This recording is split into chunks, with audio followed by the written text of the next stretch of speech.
Babylon 5's a big pile of shit. Get out! Yay! You may or may not be a part of this culture, but the ideology that you're slinging around certainly isn't. Let's throw the net as wide as possible here. Let's define the culture as everything under the purview of the nerdosphere. Comics, anime, games, horror, science fiction, fantasy, RPGs, board games, the whole shebang.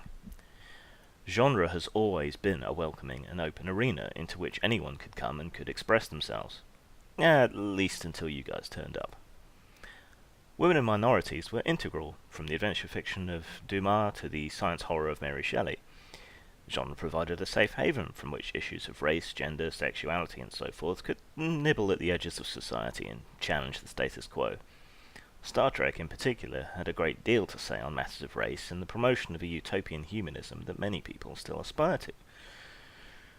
Genre has always toyed with dangerous ideas. It's always explored interesting and challenging what-ifs. Wells was a big proponent of free love. The hippie movement and its exploration of sex and drugs drew a lot of inspiration and liberation from genre fiction. And vice versa. From a genuine rape culture in Atwood's most notable work to incest in If All Men Were Brothers, Would You Let One Marry Your Sister, nothing has been off limits, and quite right too. Genre has always warned us about totalitarian monocultures, from 1984 and Brave New World to Fahrenheit 451 or Fallen Angels. Genre always asks us if we're right, what the consequences might be, what the logical extension of a particular ideology might be. Hell, Swift was doing that centuries ago through the same medium of the fantastical. Genre has always been at the forefront of challenging censorship, from Resistance of Jack Thompson, Pat Pulling and Frederick Wertham to the Oz trial, to today, where people have come together against the new Jack Thompsons, the new Pat Pullings, the Sarkeesians. Genre has always also included people who might be considered problematic, contextually to their time or not, but that's never really been a measure of the worth of their work, whether it's Lovecraft's racism or Howard's pulp porn career alongside his fantastical works. In time, I suspect, even Orson Scott Card's horrific homophobia will hopefully be forgotten and his books can be appreciated for what they are. This is the culture that you joined.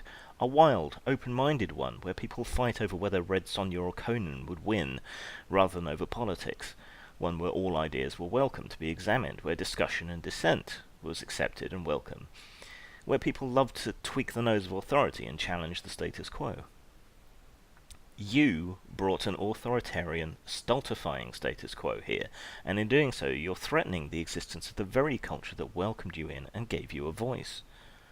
Genre doesn't care what colour or gender you are, or it didn't used to. Now you want it to be more important than the story, than the art, than the music. Genre wanted to blow raspberries at the TikTok man and scatter jelly beans in his path. You banned raspberries as triggering and took the TikTok man's side. You want to control, tame, silence, censor. You put identity politics rather than ideas, talent, or commonality first. You are everything that genre fiction is not, all the things it has always bucked against, but you pass yourselves off as a continuation of the very tradition that you are sullying. You are the orthodoxy now. You are the status quo.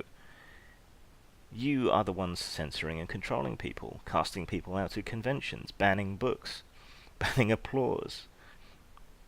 You're abusing this position to do things completely counter to the ideals and the community that once accepted and benefited you. Murmy, murmy, murmy.